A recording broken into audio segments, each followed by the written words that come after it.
Du coup, là, vous avez compris un peu ce que fait cette fonction.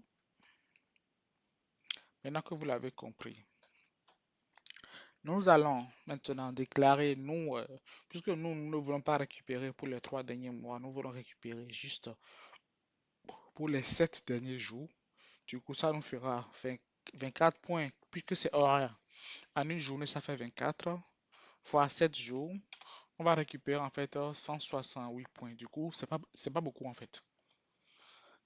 Mais si on devrait le récupérer à la maille minute par exemple, du coup, ça les fait beaucoup. C'est-à-dire que si un jour je décide, ou bien on décide, ou bien une décision est prise de ne plus récupérer les données à la maille horaire, mais de les récupérer par minute par exemple, tout ce que j'ai à faire, euh, en, en fait, je n'ai pas à venir modifier ma fonction de récupération parce que je l'ai rendu robuste. Tout ce que j'ai à faire, c'est juste adapter l'URL à la maille minute et c'est tout. Il va tenir compte de la limite des 2000 et il ira me récupérer toutes les informations. Voilà. À la maille minute, ça allait donner quoi? Euh, En une journée, on a 24 heures fois 7 pour les 7 jours. Voilà. Et ça, c'est à la maille horaire. Or, en une heure, on a combien de minutes en une heure? On a 60 minutes en une heure. 60. Donc, quand je fais ça, ça me fait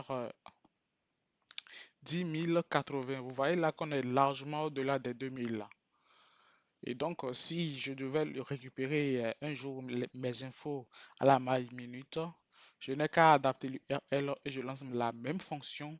Elle ira me récupérer les informations. Je n'aurai pas à venir réadapter cette fonction pour ça.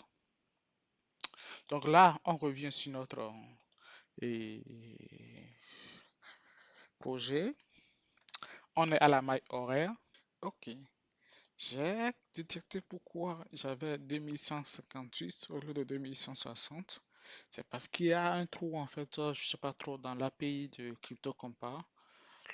Lorsque là, j'ai essayé de récupérer pour les, les 2 derniers jours, pour 2 jours, pardon, ça devrait aller de 2 heures à 2 heures, ou du moins de 2 heures à...